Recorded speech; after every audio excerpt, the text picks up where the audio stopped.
Looking for a Samsung phone in 2025? Yeah, it's a little overwhelming. Flip, Fold, Ultra, Plus, there's a phone for every letter in the alphabet. But which ones are actually worth buying? I've tested them all, foldables, flagships, and budget champs, and I'm going to break it down for you right now. These are the 5 Samsung phones that matter in 2025. Let's get into it. Let's start with the little guy that punches way above its price. Samsung's Galaxy A15 5G. This phone is just $200. Yeah, $200, and you still get a 6.5-inch Full HD Plus Super AMOLED display with a 90Hz refresh rate. For this price, that's kind of insane. Under the hood, it's rocking a MediaTek Dimensity 6100 Plus chip, 4 GB of RAM, and 128 GB of storage, which is expandable with a micro SD card. Yes, this is one of the rare Samsung phones in 2025 that still lets you use a memory card. Performance-wise, look, you're not editing videos on this thing. But for streaming, social media, light gaming, it works fine. The 5,000 milliamp hour battery and 25-watt charging also mean it's not going to die on you halfway through the day. I recommended this to my aunt who just needed WhatsApp, Facebook, and a decent camera for outdoor shots. And she's been thrilled. Just don't expect miracles in low light or multitasking.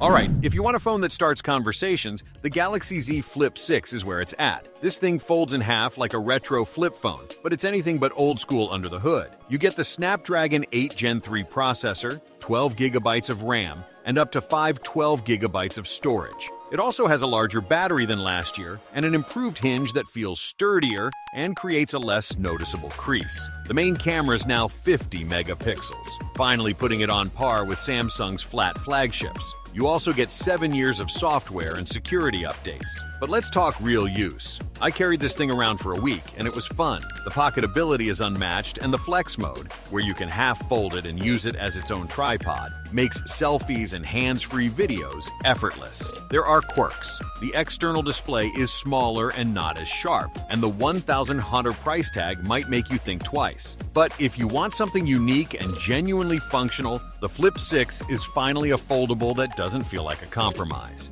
This is probably the phone I'd recommend to 80% of people. The Samsung Galaxy S25 gives you nearly everything the Ultra has, but at a much more approachable $800 price. Same Snapdragon 8 Elite for Galaxy chip, same 12 GB of RAM, same One UI 6.1 experience. You even get a triple camera setup with a 50 megapixel main, 12 megapixel ultra-wide, and 10 megapixel telephoto lens.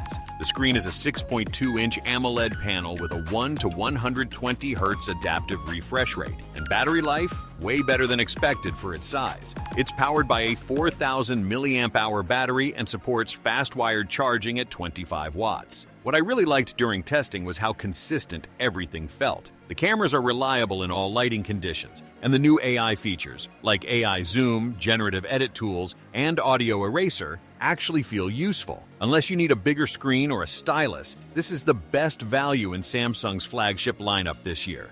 This is the phone for people who turn their phone into a mobile office. The Galaxy Z Fold 6 is Samsung's 6th gen foldable that opens up into a massive 7.6-inch AMOLED display, making it perfect for multitasking, video editing, or just binging Netflix on the go. They finally nailed the form factor this year. It's thinner, lighter, the front display is more usable, and the inner crease is far less distracting. You still get the Snapdragon 8 Gen 3, 12 GB of RAM, and up to 1 TB of storage. The ultra-wide camera got a bump in quality, and battery life, while not amazing, will get you through most of a workday. But here's the catch. $1,900. Yep, that's laptop money. Still, if your phone is your workstation, or you want one device to replace both your phone and your tablet, this is the best implementation of a foldable in 2025, hands down.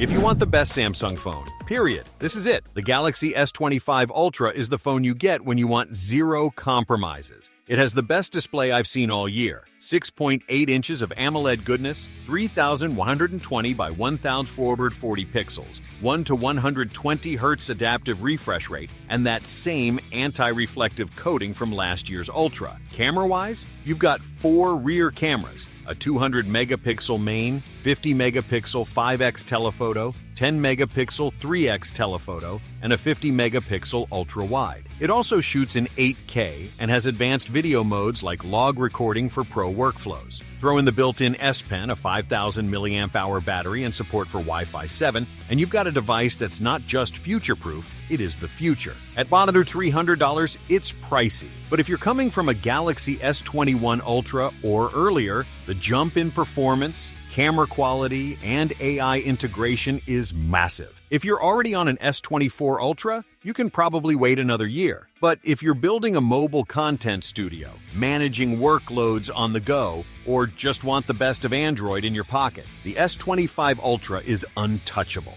So, which Samsung phone are you going with in 2025? Ultra Beast? Foldable Futurist? Budget Warrior? Drop it in the comments and let's talk phones. And if this helped you make a decision, give it a like, maybe subscribe, and I'll catch you in the next one. Until then, stay sharp, stay connected, and fold responsibly.